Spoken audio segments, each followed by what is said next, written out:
वो हमने एलिवेटेड बनाया, इस वजह से थोड़ा टाइम लगा। आज भी कासिम साहब बैठे हैं, सईद गनी साहब आज इधर हैं नहीं,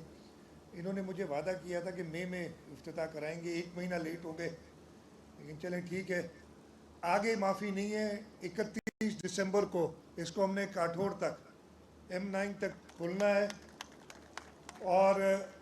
मैंने इसका खुद कुछ दिनों पहले जायज़ा लिया था, और ये आराम से हो सकता है, इसमें कोई प्रॉब्लम नहीं है, तो कोई एक्सक्यूज़ नहीं चलेगा। और आपने ये 31 दिसंबर से पहले ये खोलना है। मैं तो कहूँगा इंशाल्लाह ताला शहीद मोहतरमा बेनज़ीर भुट्टो की बरसी के बाद चेयरमैन साहब से अभी से टाइम ले लेते हैं कि 27 दिसंबर के बाद जिस दिन चाहें इसका काठोर तक इफ्तिताह करें, और इंशाल्लाह हम उस दिन बाकायदा एहतमाम करेंगे एक अच्छे फंक्शन का, एक अच्छे इवेंट का, जिसमें आज तो सिर्फ मलीर के कुछ दोस्त इधर बैठे हैं,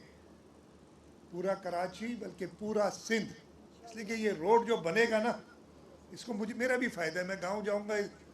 मैं तकरीबन 1 घंटा बचाऊंगा गांव जाने के लिए इधर से, तो ये तो मेरे अपने इंटरेस्ट में, मैं और सिंध के सारे लोग, पूरे सिंध से लोग इंशाल्लाह ताला उस दिन मलीर में आएंगे, ताकि वो शाहराह भुट्टो का चेयरमैन साहब जब दिसंबर में इफ्तिताह करेंगे उस दिन इफ्तिताह करें।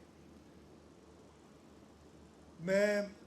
चाह नहीं रहा था कोई ज़्यादा लंबी तकरीर करने, सिर्फ आज का इरादा यही था कि सिर्फ गुज़र के और इसका रस्मी तौर पे इफ्तिताह कर दिया जाए। कल हमने बजट पेश किया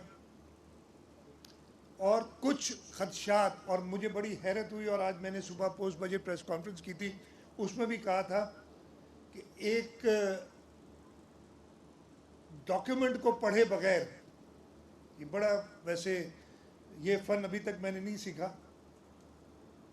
कि आपने डॉक्यूमेंट को पढ़े बगैर कैसे पता चल गया कि उसके अंदर क्या है,